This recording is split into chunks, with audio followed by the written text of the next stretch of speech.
babalikan ko lang po yung Berhad contract parang ngayon iba po ang aking pagdinig sa inyong sinasabi na dahil nagdesisyon na ombudsman, titigil na po kayo because nung una po wala pa yung FISGOC, ang sabi nyo may mga, nung pumunta kayo doon sa Clark, meron kayo nakalap na mga bagong dokumento at ebidensya concerning the construction. Kasi ang punto po dito, nung nagreklamo sa ombudsman, that time, kasi nga pandemic, kulang sila. Ang dismissal po sinasabi dahil sa kulang sa ebidensya. Without prejudice nga, nabuhayin po yung kaso. And then dito ho kasi lumalabas nga na ang BCDA CEO at that time si Vince Dizon.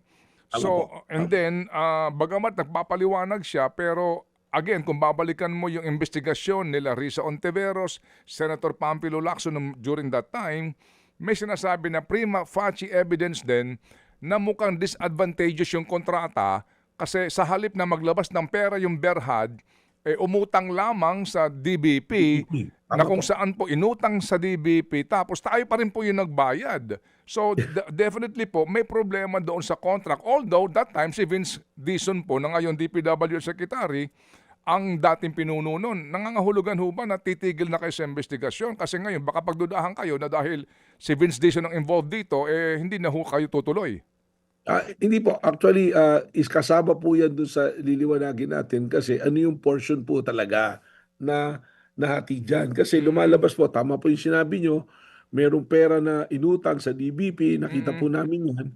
Tapos ang ginawa po, nabayaran din kagad yun, na-escalate po yung payment. Yan po yung sinasabi natin na nagkaroon ng pondong inallocate po yung dating speaker nung panahon na yun, noong 2019. So kasama po sa tinitingnan natin, at katunayan, narinig nyo naman po, nagpahayag si Ombudsman Rimulya na bubuksan, sisilipin po. Ayun. Ang pangyayari lang po sa amin ngayon, ang aming pong tinututukan ng investigasyon, yung pong itong private foundation na ito na kumuha ng malaking pera.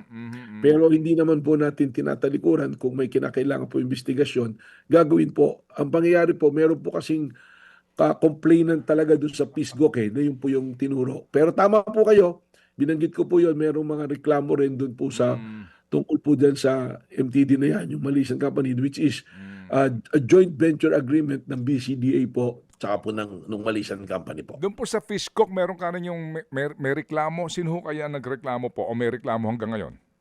Ang nagreklamo po is a private citizen based doon sa subpoena namin, a person named Jason Suarez po. Sino po siya? Kung mamarapatin po ninyo.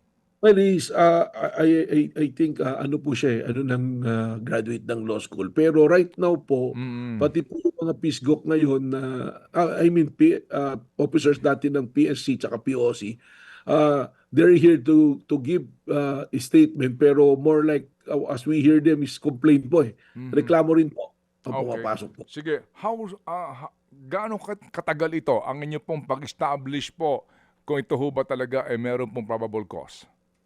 Siguro po matagal na dito ang isang buwan, Kated, kasi may paper trail po We are also looking at yung mga transaction with the help po MLC po. Okay. How do you cross that bridge?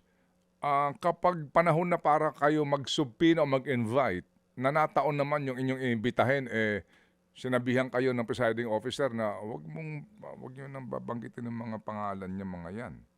Hindi nga po namin sinubpoena kasi nung tinignan po namin yung dokumento, Kated, wala po doon sa list ng mga board of trustees. But the investigation officers right now, kami po, we're just wondering na hindi ka pala member ng board, pero paano na chairman po. So, we'll avoid mentioning names as much as possible. Ang sabi ko lang nga po dito, Kated, hindi naman po maaari atang huminto yung amin din mandato dahil po doon sa mga ganyang konsiderasyon. Tsaka yung sinasabi po lagi na timing, ano pong ibig sabihin ng timing? Well, will be the right timing to investigate something na mali. Hindi po ba kung meron ka ng hawak na ebidensya at dumating na sa iyo nagrireklamo, lalo-lalo na po kung may nagrireklamo, kailangan natin po sigurong silipin at imbestigahan po. Mga kapatid, patuloy po kayong tumutok sa 105.9 True FM para sa totoong balita, impormasyon, music and entertainment. Mag-subscribe sa aming YouTube channel at podcast at sundan nyo kami sa Facebook, Instagram, X at TikTok sa True Network PH. Bisitahin din po ang aming official website, truefm.ph. At panoorin din kami sa True TV Signal, Channel 19. Kami po ang 105.9 True FM. Laging true sa'yo, kapatid.